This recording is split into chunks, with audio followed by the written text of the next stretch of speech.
being with us this morning to talk about what is happening in our state on hospital capacity, and in particular, what is happening with room in our hospitals for kids, for our pediatric patients.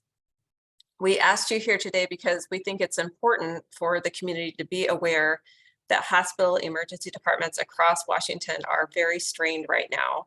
Many are exceeding 100% of their available capacity, and this is especially true for pediatric emergency departments. They are especially strained right now.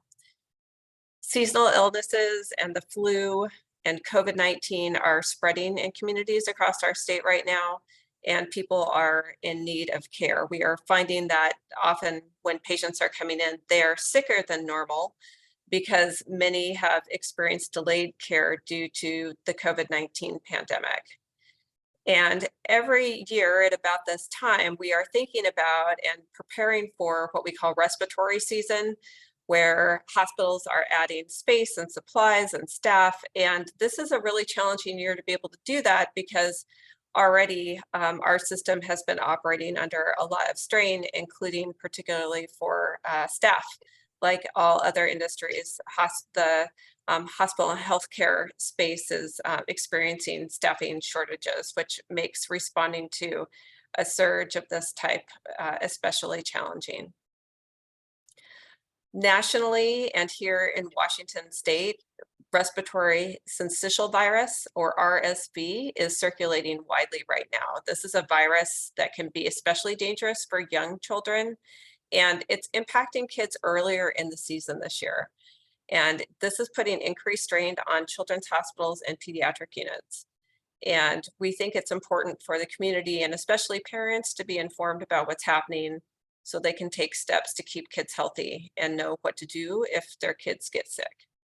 I am really happy to have experts with us today who can shed some light and provide some additional perspective for all of you and for our communities.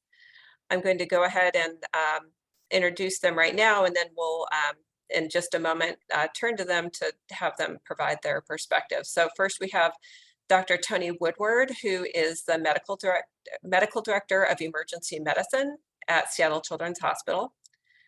And next we have Ben Whitworth, who is the Chief Operating Officer for Marybridge Children's Hospital and Health Network, located in Tacoma. And we have Dr. Mike Barsotti, who is the Chief Administrative Officer for Providence Sacred Heart Children's Hospital in Spokane. And a little bit later in the program here, we'll have Dr. Mary Alice King, who is the Medical Director of Harborview's Pediatric ICU, and she's an Associate Professor of Pediatrics at UW Medicine. And she will be talking today about the work of the Washington Medical Coordination Center, which some of you may remember from prior briefings, is a group that level loads patients across the state to make sure that we have room to care for everyone who really needs that higher level of care. And so the WMCC is increasingly turning its attention to pediatrics and making sure that we have enough pediatric beds available. So in a moment, we'll hear a little bit more from these panelists, but first I want to give you a bit more information about what is happening here. So the current RSV surge is putting extreme pressure on an already stressed system, and that is leading to backups in care and longer wait times for urgent and emergency care across the state. Some contributing factors include an increased demand for pediatric emergency services and the complexity of illness due to delayed routine care.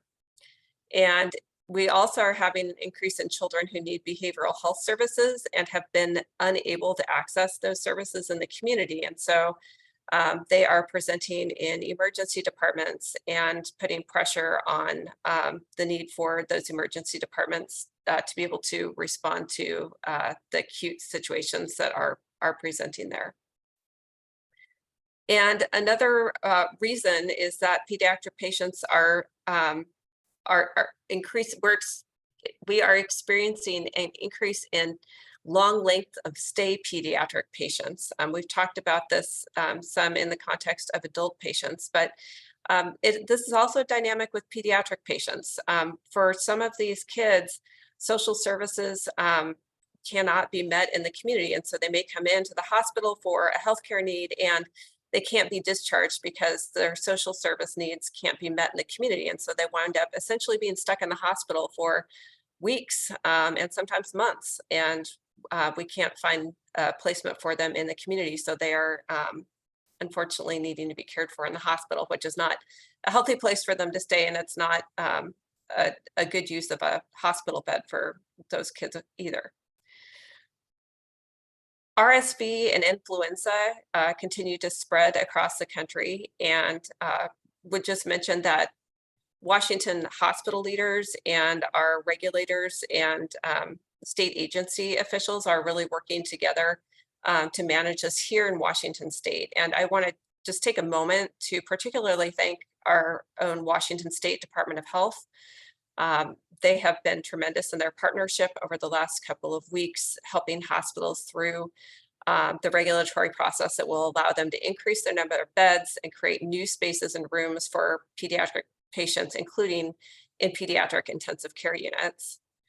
And also, we will, as I said, hear in a little while from Dr. Mary Alice King, who will be talking about the level loading that is taking place through the Washington Medical Coordination Center to make sure that no one in the state goes without care who really needs it. And I do want to mention this is a process that is unique to Washington State. Not every other state has this. And we are really fortunate to be able to lean on this system to make sure that our patients have the care that they need. I'm now going to go ahead and turn it over to our panelists, and we will first hear from Dr. Woodward. So Dr. Woodward, would appreciate some remarks from you. Well, thank you. Can you hear me okay? We can, thanks. Thanks. Well, it's a pleasure to be here, but I'm sorry that we have to be here. We are in crisis mode, as you know, and bordering, if not already, in disaster mode in our emergency departments across the state. We traditionally like to say that the ERs are the canary in the coal mine for the hospital systems, and right now our ERs are failing because we are at such high capacity. All the things Taya mentioned are true. Our ER is at 100% capacity, almost 24 hours a day, and in the evenings up to 300% capacity. And what that means is that patients who come for emergencies are treated immediately, but for people who don't have an emergent issue, there's a longer wait. And we're seeing our service levels drop, our left without being seen is increasing because people are unwilling to wait for a long time. And it's really an amalgamation of a lot of issues. It's huge volumes, huge surges, the viruses, the triple-demic, as we've talked about, it's really a twin-demic at the moment with the flu and RSV, and really a lack of availability in the hospitals, which are full, and a lack of availability in the communities, which are full, compounded by the staffing crises in all those places, has really led to a spot where the ED is the last resort for many of these patients. One of the things we've tried to get across to our patient population is if you have an emergency, come to the emergency department. We triage by acuity, not necessarily by the time you came. And although someone may seem sick at home, once the medical eyes are on them, we may recognize that they're not deathly ill and spend some time allowing them to sit in our environment, while the ones who are much more significantly ill or need immediate intervention, we're able to manage right away. I think there's a lot of things we can do to combat this. I think that's at Children's, and I'm sure at my colleagues' hospitals as well, we've really gone above and beyond to try to identify every possible nook and cranny to store patients or treat patients in our inpatient units. We've increased our medical and nursing staffing in our emergency department as much as we possibly can. We now see patients in hallways, in and outside the ED, in a storeroom, in several lobbies, and in a tent to try to make up for this volume. We need to expand even further because we're not meeting the need currently. I think this is going to go on for a while. We know that RSV came a couple of weeks ago, and RSV is a disease we see every year. It came a little earlier than expected on top of some COVID, which was dropping a little bit. And now in the last week or so, flu has raised its head. So we're going to have an awful lot of very sick children, many who just need symptomatic therapy, but many who are sick. And we would recommend to our patients that you try to work with your primary care provider either in person or with telemedicine, recognizing that they're definitely overwhelmed as well, and they don't have maybe the capacity to expand as the ERs do. Try to get into alternative levels of care if you don't have a true emergency, but don't ever hesitate to come to the emergency room if you have an emergency. And if you're sick, try to stay away from other sick kids. We stopped masking, so we know that in school, as soon as kids go back to school, just like when they used to go to daycare before COVID, everybody got sick. Well, now everybody's getting sick, and it's not only the kids in school, it's the people at home. And just a reminder to families that the viruses don't only live in our secretions and our cough and things like that. They also live on the hard surfaces of our doorknobs and our toys and our binkies and things like that. So trying to have families not share those things and recognize that there's a lot of opportunities at home to perhaps prevent the spread within a household as well as prevent the spread elsewhere. So I think I'll stop there. I'm happy to answer questions as the panel goes on. Thank you so much. Really important reminders and useful perspective to have from Seattle Children's. I'm going to go ahead and turn it over now to Ben Whitworth with Mary Bridge.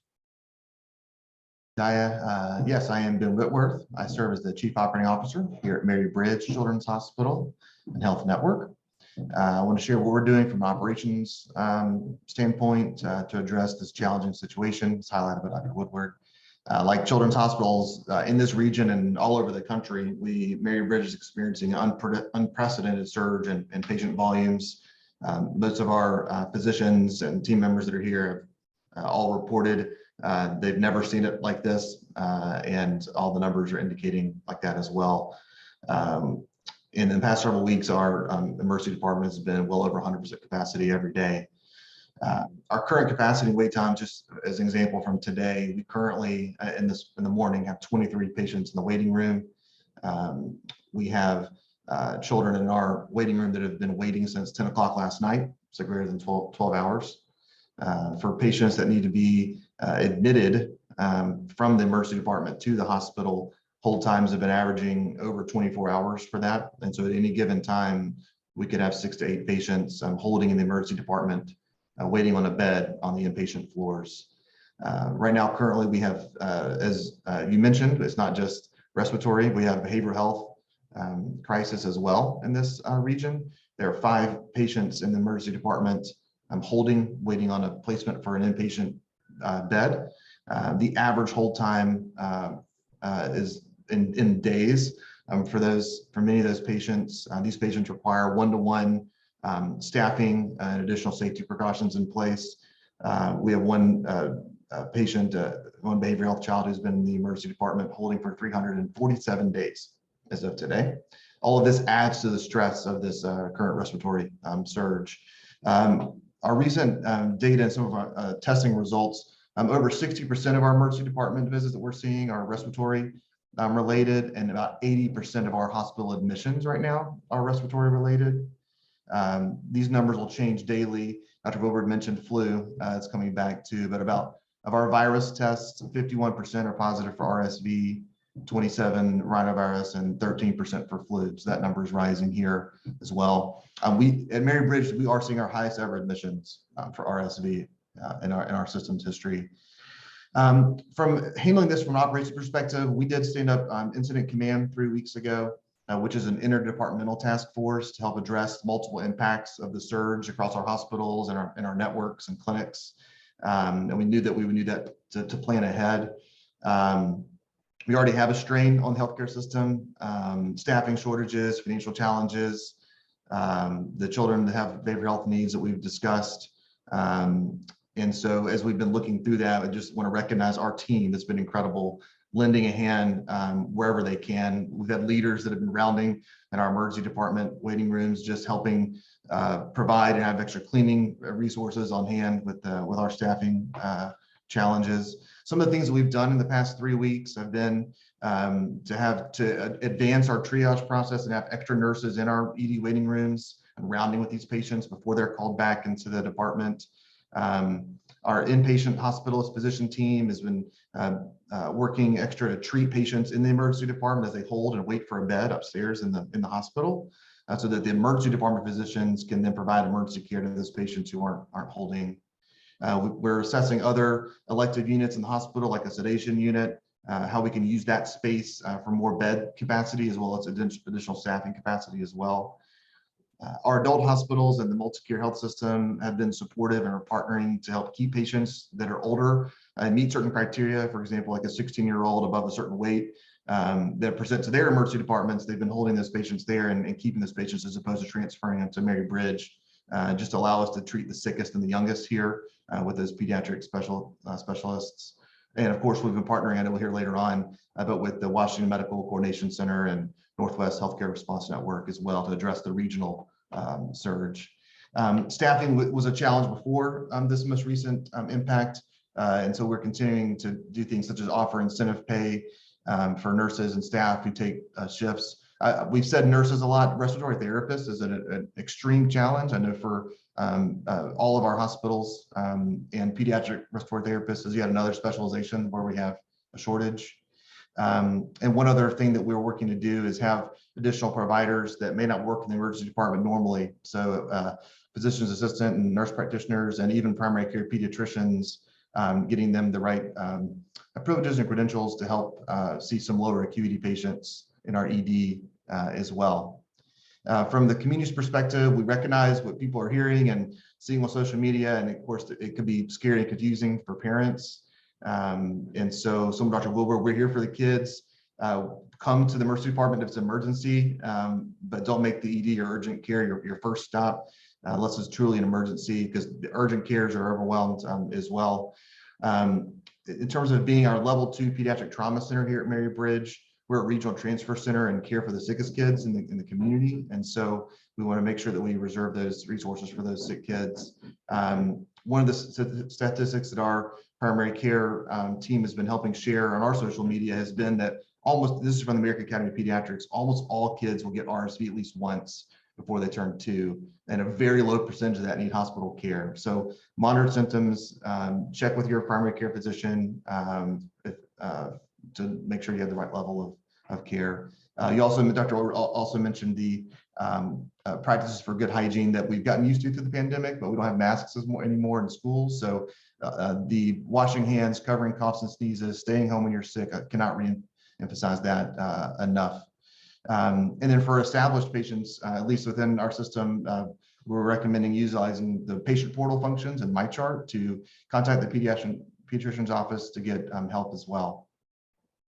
Mary Bridge's mission is to partner and heal for a healthy future for children. So thank you for having me on today to help partner with us and our colleagues here to spread the word about what's going on in our hospitals. Thank you.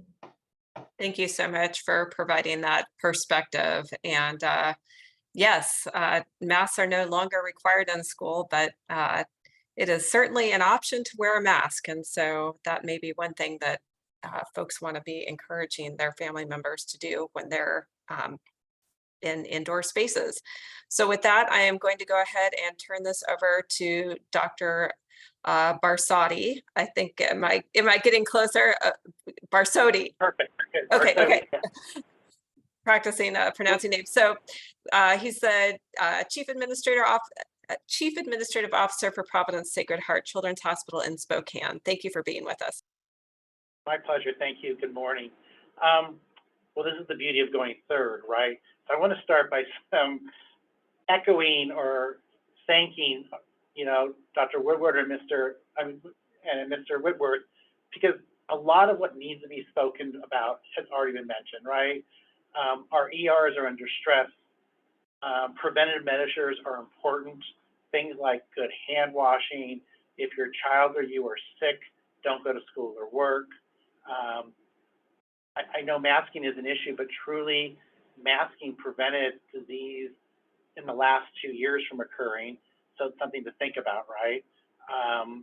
But really, and then remember that influenza is beginning to increase as well. And there is immunization vaccines that are very effective against influenza type A this year, I think is the predominant.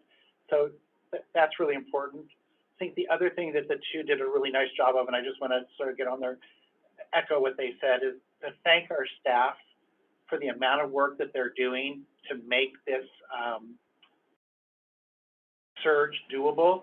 our nursing staff, our RT staff, our respiratory therapist staff, but house cleaning. There is so much that goes into how we manage patients and what's going on. And so a shout out to them. I think every hospital system is trying to find the right mix between staffing, dollars, keeping people healthy, keeping people sane. And so we're all working on that. So I just wanted to echo those sort of things that are important to every hospital system, despite where you are. At Sacred Heart specifically, so on the east side of the state, good news, bad news. I feel like we're probably a step behind the west side of the state. So we are definitely in surge, but we are just building to the level that they're being described on the west side, which means it's coming. It's not that we're going to get away from it.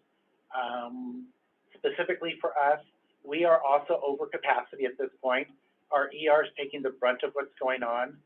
We are looking at ways to see more patients more efficiently and get of course, the acute kids, the sicker kids seen first. We have our physicians on a callback system where if there's a peak and there's an increased number in the ER that can't be managed by the staff that's there, physicians are coming in on off shifts to help cover and see patients. We have nursing staff that are coming back and helping out, so thank them for that. We have respiratory therapists running circles around the hospital trying to manage all this. All that being said is that we're over capacity in our emergency room, but doing everything possible to take care of the children that come to us. And so to echo everyone else's statement, if your child is sick and truly sick, please come to the ER. Do not avoid the ER. But if your child is beginning to get sick, please contact your primary care provider. The other little piece of caveat I'm going to share before I go back to Sacred Heart is I happen to also be the president of the Washington chapter of the American Academy of Pediatrics. So what we're hearing from our colleagues statewide is that the pediatric offices are very busy as well. So this is hitting every level of medicine. So I kind of wanted to share that and for people to understand that. Our hospital is running, and this is going to sound like we're doing better than everyone else. We're running about 110 to 120% of capacity, which sounds better than Mary Bridge and Seattle Children's, which is a sad statement. We do have the benefit of being a hospital within a hospital. So we have been able to pull a reserve area from the adult hospital to expand our care. So we have extra beds now in pediatrics. We are lucky at this point that our nursing staffing is okay to manage all the patients we have, as well as the reserve beds that we're using. But we're keeping an eye on that daily. The staff is doing a phenomenal job. Probably for us, when we look at our census, there's other kids in the hospital that are not respiratory as well. We are approximately 50% of all admissions to the pediatric hospital are respiratory, and almost all those right now are RSV. And about 50% of our Peds ICU is filled with RSV right now. Peds ICU capacity statewide remains problematic everywhere, and I think Dr. King is going to talk about that in a minute. But really trying to manage the sickest of the sick kids and sort of balancing that with how we can use other resources is sort of where we're working, which brings me to our partners. So we're working with the Tri-Cities, Cadillac, Moses Lake, Good Sam's, and even in Kootenai to use their pediatric resources to back transport children that have gone through our Peds ICU, but try to reserve capacity at the Children's Hospital for the sickest of the sick, trying to set up telehealth with those hospitals to maybe allow them to take care of a little bit sicker child with our expertise at the same time.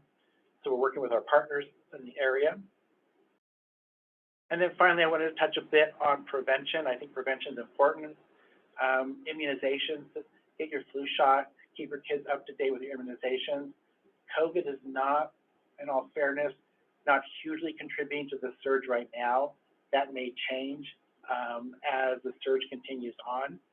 And so it's important that we do our part in trying to prevent stuff, and then all the other stuff that was already mentioned in terms of good hand washing, minimizing exposures to that end. I'm going to stop there because I think everything's been mentioned by everyone else already. Thank you. Thank you very much. Really appreciate that perspective. And one thing that's interesting to note is, you know, when we had the first COVID surges, we had a lot of pediatric capacity that was available. And so those younger adult patients were sometimes being cared for in pediatric beds. And now we sort of have the reverse that is happening, where we've got our older kids that we are caring for in maybe adult beds. So it's a testament to the way that the system is really working all across the state to try and make sure that no one goes without care. And I am really pleased that joining us today is Dr. Mary Alice King, who is the medical director of Harborview's Pediatric ICU and associate professor of pediatrics at the University of Washington at Medicine. And she is doing work with the Washington Medical Coordination Center. The WMCC has been, as I mentioned earlier, integral throughout the last couple of years to making sure that no patient who really needs care is going to go without it, and is now really turning its attention to this pediatric need. So Dr. King, I'll turn it over to you. Thank you so much for that introduction. And actually that transition is perfect. I think the one thing that my pediatric colleagues are living day in, day out right now is thinking about this as this is our COVID. This is our moment in pediatrics. And we sometimes work a bit in a silo, so it can be hard at non-pediatric centers to feel that. But right now, that is the stress in our pediatric hospitals. We're terrified that we won't be able to take care of all the kids. We only have about 500 pediatric beds in Washington state. And of those, only 122 are pediatric ICU beds. So that is a very small percentage of our pediatric population, which is approximately 1.5 million children. And so this is why we're here today. This is why we're reaching out. This is why you're hearing the tone of voice in my colleagues' voices, because we are scared. And you're right, back in COVID time, pediatrics did help out our adult colleagues. We were able to admit some of those younger adults to pediatric ICUs. And I remember because I took care of them. And that is one creative solution we're looking towards. Can we admit older teens to adult units? But I got to say, there's a lot of creativity going on right now, and whether it's in general pediatrics, in the ER, on the floors, in the ICUs, and it's creativity in pediatric hospitals, as well as in small rural community hospitals. Those are some of the folks I feel for the most. So yes, so I'm here today because I have been, as medical director of the pediatric ICU at Harborview, I have been very close to my adult colleagues who have been working on the WMCC during COVID from an adult perspective. And this is an opportunity to partner with them and use some of the infrastructure they've already built for statewide balancing act to try and get kids in the right places so we can take care of all of the children. And so right now we are actively stepping in to provide those pediatric resources and infrastructure into the WMCC so that sometime in the very near future, if you are taking care of a sick child and cannot find a bed space, you can give the WMCC a call if you've gotten already nowhere to go. I'm gonna, as in terms of the WMCC, I assume that most folks on this call know what that is. It's a Washington Medical Coordination Center, and it's a small infrastructure of experienced nurses and docs who are really our lifeline to call in the state of Washington if someone has not been able to take care of a very sick patient. So up till this point, that hasn't been a resource for children, and we're trying to create that right now. The Harborview PICU faculty typically take care of kids with trauma. So you can imagine in the winter season, we have thankfully a few less of our traumatic injuries. So we have a little bit more bandwidth. So we're trying to be creative with the resources that we have. And so the pediatric ICU faculty at Harborview will be able to step into that role of providing pediatric expertise to the WMCC. I guess I want to stop there and see if you have any questions for me. I echo everything that's already been said. I can't overemphasize the needs to consider masking if you have a child less than 3 in your family, hand washing. Please vaccinate for influenza because that is already coming and is only going to make this worse. So anything we can do to increase pediatric flu shots would be great. And just thank you to all of my colleagues because this is a team effort. Thank you. Thank you so much, Dr. King. And I think Dr. King and our other panelists have really emphasized a lot of the preventive steps that can be taken in terms of vaccinations, both for flu and for COVID, masking when you're in those indoor spaces in particular, making sure that you're doing your hand washing and attending to surfaces, especially have a sick person in your house. And also appropriate use of the emergency department. You know, our emergency departments are really overwhelmed right now. If you have an emergent need, absolutely use them. But if your need is not emergent, please consider urgent care. And your first stop is your primary care physician's office. So just really being patient if you do wind up in an emergency department, understanding that emergency departments will take care of the sickest folks first. And so while you may have been one of the first to the door, you may not immediately be seen depending on what others' needs are who are there. With that, I'm going to go ahead and open it up for questions, and our panelists will be able to have some dialogue with all of you. Thank you for being here for this.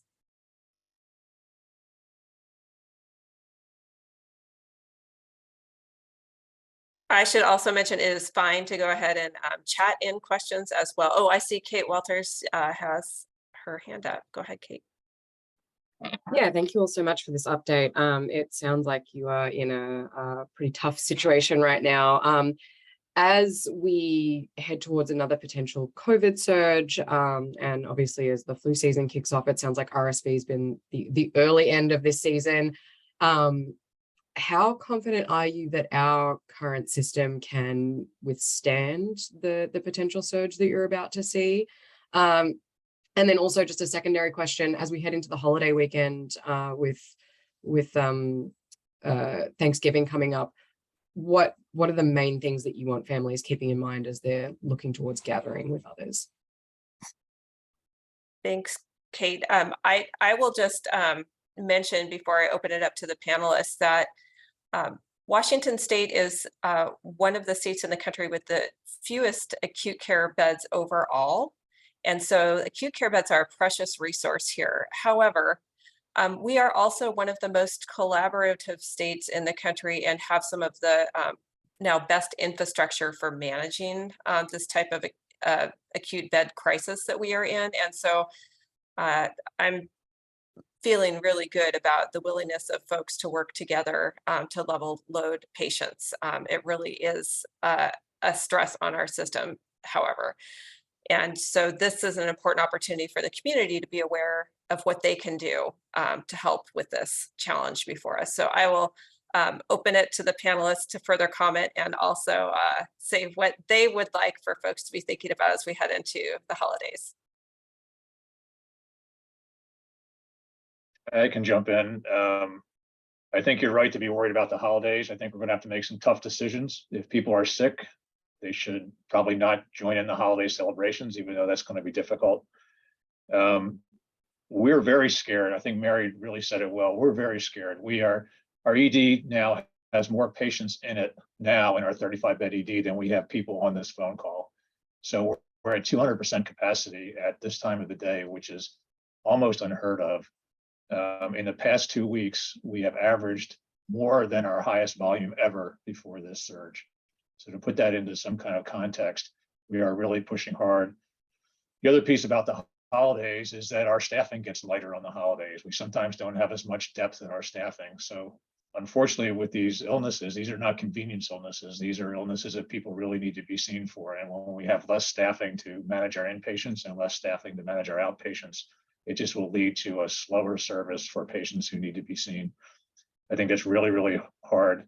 I think maybe the bright light in this whole process is that our state, Mary and others have really, we've been through this before. We've thought about Ebola. We've thought about COVID. We've thought about all the issues, how we come together as a team. And as I watch in our hospital with our EOC, our Emergency Operations Center, that's been up for a while, it's amazing how every day there are opportunities to get better and everybody is all in. And I think I see that across the state as well.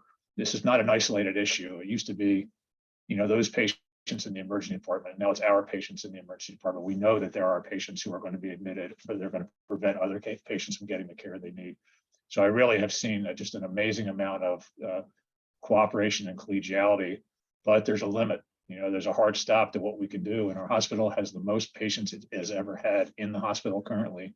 And we're sort of at our peak of RSV, but it's going to last for months. We're not at our peak for flu by any means, and that's coming soon. And if COVID raises back again, as somebody mentioned, I don't quite know how we're going to handle it. Thank you, Dr. Woodward. I'm going to keep us moving. We've got a number of questions coming in. We have a question here about how symptoms of RSV and flu differ. I wonder, Dr. Barsotti, if you could maybe take that one. Yeah, they can both have a respiratory component, as well as we did see on the East Coast, because they went through their surge before we did, that there was a subset of patients that came into the hospital with both influenza and RSV. And so we have to be ready for that. The flu symptoms are the fever, the achiness, may have a respiratory component, may not, where RSV is pretty much a respiratory disease process. So you'll see low-grade fever with RSV, but more breathing issues, increased secretion, those sort of things. Thank you. And maybe Dr. King, you could speak to how do parents know when it's time to take their child to the doctor for whether it's RSV or the flu or whatever version of respiratory challenges they're having. And I do want to echo, we are seeing co-viral infections, and it actually started with rhinovirus, enterovirus, and now RSV, and we expect influenza. It's already here, but based on what we see on the East Coast, it's coming in droves. So seeing co-infections just makes it more severe. But to get to your question, what should a parent be looking for? It's really increased work of breathing, respiratory distress. Sometimes you can see muscles move in the rib cage, nasal flaring, just breathing hard and fast. Sometimes it can be a persistent nighttime cough that's getting worse and worse. And then a real telltale sign in the little ones are just not eating, drinking, feeding as well, and less energy. So those are the big things. We expect kids to get fevers. That's normal. It's your body's response to trying to kick the infection. But it's those other things that you really want to look for and see a medical provider for. I do want to just echo, I think right now we need a major PR campaign, because I don't think folks get this. I think people are so tired from COVID and they don't understand the urgency of what we're talking about. We need to flatten this RSV curve, and we need to think proactively about flattening the influenza curve, because we are out of beds and parents are coming in just so confused why they can't be seen or why we don't have a bed for their child. And I'm actually terrified about what this can look like a month from now. So that's why we're here today. Yeah, thank you for underscoring that. And we, I think, are hopefully sharing the level of urgency here with folks, that this is a very serious situation we're facing on behalf of our kids. To the point that you raised about anticipating and getting ahead of the flu surge, which seems to just be getting itself launched here. For folks who have maybe already had some illness, you know, maybe they've already had a fever, maybe they've already had flu. Is it still worth getting a flu shot? Is it still worth taking those steps? And can you talk a little bit about 100% that? yes. And I would go the extra step to say it's actually extremely hard to get flu shots for kids right now. Parents are working, they're busy, they're tired. We need aggressive, wide-scale flu shot campaigns for kids. Right now, for instance, the schools have shot clinics for COVID shots. Hardly any of them have flu shots. And it's just logistically super challenging for working parents. And those are the families that have small kids that are more vulnerable for RSV. So those are the ones oftentimes I'm worried about. Thank you for that. Appreciate the perspective. We have a question here about our hospitals still requiring masking or going back to requiring masking. I will go ahead and answer that one. I will share that there has been and continues to be a requirement for masking in healthcare settings in Washington state. So that never stopped and it will continue. There is a current order in place from the Secretary of Health. So that continues. There is another question here about, are there plans to increase recruitment of travel nurses and plans to increase emergency funding for hospitals that are in dire need of staffing? We have talked on earlier media briefings about the really serious financial challenges that Washington's hospitals are facing right now. And while hospitals are doing all that they can to staff, I will just share that the travel staffing is a challenge right now. Hospitals are doing all that they can to incentivize extra shifts, to staff up all they can, including with travel nurses in many cases. But in some cases, the costs are becoming prohibitive to be able to keep those travel nurses in place. And so while hospitals are doing all that they can to meet this challenge, the costs of travel nurses are significant. And on top of that, many hospitals have also just provided really substantial and well-deserved pay increases to staff nurses. So would just mention, it's a complex dynamic out there, and staffing overall remains very, very tight in our hospitals, like many other industries experiencing staffing challenges right now. So panelists, anything more to add on that front? Just a comment. This is Bill Whitworth. As I've connected with colleagues across the Children's Hospital Association around the country, just even the availability of some of these travel nurses for pediatric specialists is not always there. We've struggled as we've looked for pediatric ER nurses, respiratory therapists, that the market for the travel staff isn't even there sometimes because of the intense demand around the country. This surge began to hit other parts of the country a few weeks ahead of time, which could have contributed to that, but it's a challenge even to find travel staff. Thank you for that perspective. I just want to echo that from our side. I think every system is going to make that decision based on their specific needs. But I think everyone is really committed to do what they have to do. And if that means travel nurses that take care of patients because that's our only option, people are going to go that route. But to Ben's point, it's not as simple as just saying, yes, we're going to do travel nurses. Remember that the whole country is going through this. So that resource is being tapped as well. But we're just doing the best we can. Yes, I thank you for that add.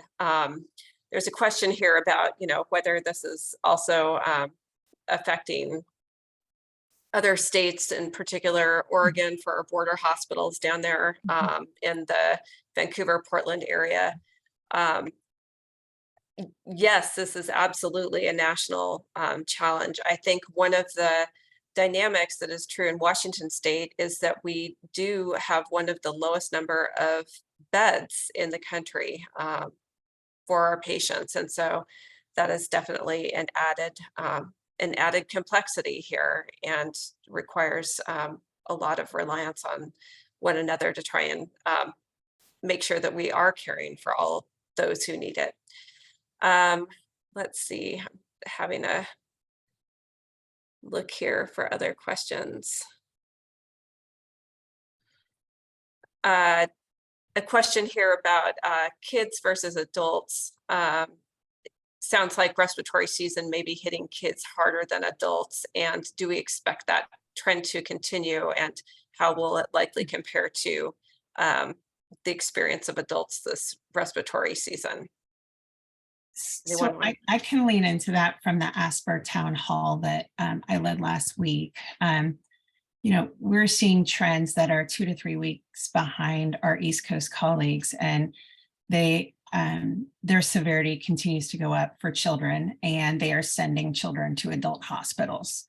Part of the challenge here is that on a regular day, only 6% of our ICU resources are for children, but yet 25% of our population is. And it really seems that kids not getting these viruses over those first 0, 1, 2 years for the past few years has changed their susceptibility. So they're just getting it more, and there's more of them getting it faster, spreading it to each other because there's more vulnerability, less herd immunity.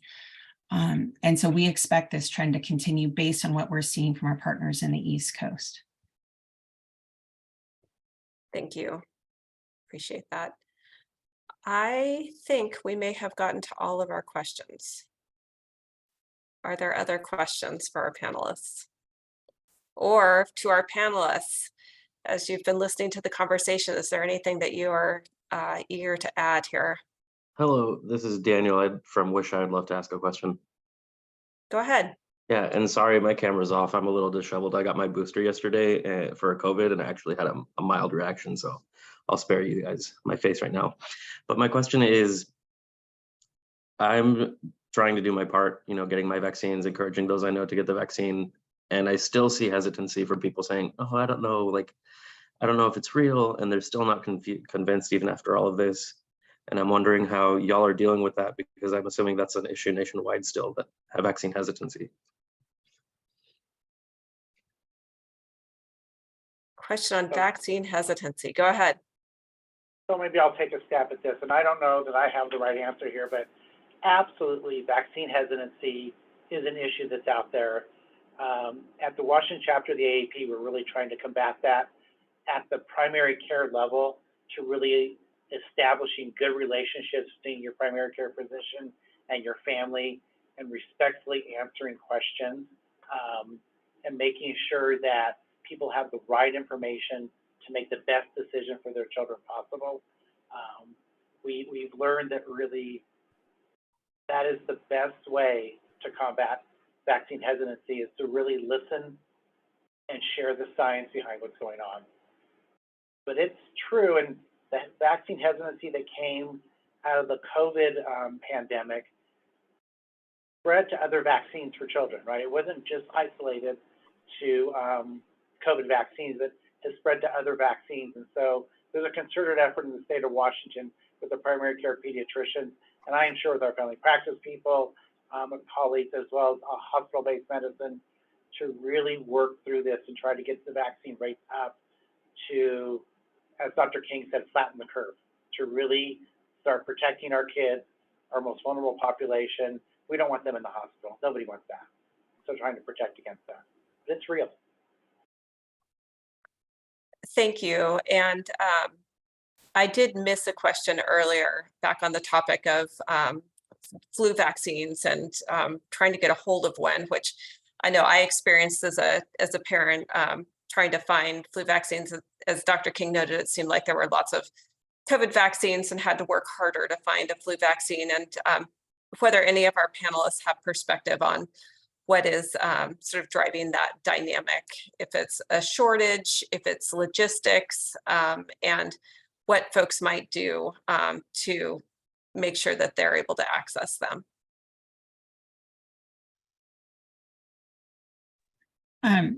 I can just speak. I'm, in all transparency, I'm a working mom of 3 kids, actually 2 physician family with 3 kids. And the logistics of trying to get the flu shots have been very challenging. And getting them at the same time as the COVID boosters, like every clinic wants to register you separately. It makes no sense for working parents because they don't have the slots with them together. They can only do it a few days apart, which makes no sense from a vaccine standpoint. And then, like personally, my clinic then, after I had the appointments, ran out and called to cancel the appointments after. So that's how logistically challenging it has been. And then, yes, for school clinics, most of it is still just COVID vaccine. I know there were some emergency waivers about who could provide vaccine. I don't know if that's a challenge with flu vaccinations, whether it's only certain people can administer them. I'm going to lean on my public health partners here, but we have not had really large scale flu vaccination campaigns that I've seen in the community. And for working parents with young kids, and that's who we're worried about, we need to make this accessible. Thank you. I think that's really important messaging here, that flu vaccines need to be more widely and easily available to the population. So appreciate that. We have just a few minutes left, and I will ask our panelists, what advice would you give to parents who are seeing these long wait times, or wanting to keep pressure off the system if they can, but they've got sick kids who have respiratory symptoms at home, and that can be a scary experience for a parent, the kid that may be experiencing some challenges with respiratory symptoms. So what tips would you have for parents who are managing this at home?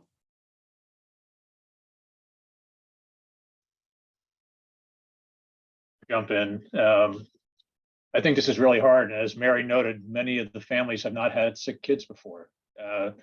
Before the last couple of years, everybody had sick kids. It was just part of the rite of passage. And now there's a lot of sick kids who are getting sicker, and we haven't had the experience in our households to judge the level of illness. I think, as we mentioned earlier, speaking with your primary care provider's office for advice, going to nurse lines if they're available, trying to get telemedicine appointments. It's so easy. It's easy to see if somebody is really sick on a telemedicine appointment. We can figure that out and then say, yes, you need to be in the hospital, or no, this is what you should expect, and here's how this is going to go on. RSV is an illness that doesn't go away right away. There's no medicine for it. So when you get sick, we know you get worse for the first 3 or 5 days, and then you're just sort of in a steady state of illness for the next several weeks. Letting people know that that's what to expect, I think, is helpful. In addition to, Mary gave an amazing overview of what to look for. The other piece I would add to that is if they see any blueness around their lips or blueness anywhere else on their body, that suggests that they're not breathing well enough to sustain things as they are. So they should go to a hospital. And then, as has been mentioned, never hesitate to come to an ED. We have medical eyes on you the moment you walk into the ED. And if you're an extremist, we're going to take care of you the moment you walk into the ED. We also can then give a little bit of a sense of, you're really sick, you're kind of sick, you're not so sick. And we would really encourage people to stay for the entire part of those evaluations, but at least that's a screen. And I think all of our ERs have seen that some of our patients don't stay for the entire evaluation, which never used to happen. But at least you've had a medical eye on it. You can't rely on that for what's going to happen if the disease is progressive. But at least you have a sense of, they didn't triage me as high as somebody else, so things might be a little bit better than I thought at home. Thank you. Appreciate that information. And it's a really good point. Even if you're waiting in an emergency department, you do have medical eyes on you. And so it's a safer environment if you're experiencing concerning illness than being at home. Okay. I want to see if any of our friends in the media have additional questions for our panelists as we head into the last couple of minutes here. Okay. Thank you. From our panelists, any closing remarks or comments? I'll make just one more quick comment. One of the things that we've recognized as well is partnering with other healthcare providers that are not pediatric experts. So whether it's urgent cares or outlying community hospitals, emergency departments, et cetera. And we've really tried to reach out and contact those partners in the healthcare community as well for giving us a call at the PDR before they just transfer a kid or recommend sending them over. Maybe we can help manage quick consult over the phone to avoid unnecessary ER visits. I think it was Dr. King who had mentioned we're still seeing families arrive in complete shock that it's busy in the emergency department. So the idea of awareness and public relations and spreading this word, I think is really the most important thing at this time, because no one, it's impacting us so greatly. This is our COVID, right? Like this should be on front page of everybody's mind. Every school family, every school resource, every public health resource that can relate to prevention should be at our disposal to allow those as much prevention as possible. Thank you so much. I think that really sums it up. This is our COVID from pediatric provider perspective. So appreciate everyone attending today, for your time and attention to this really important situation that's playing out on the ground here in Washington State. And we will keep you all posted. And thank you especially to our panelists who took time today during a really busy time for all of them. So long. Thank you. Everybody.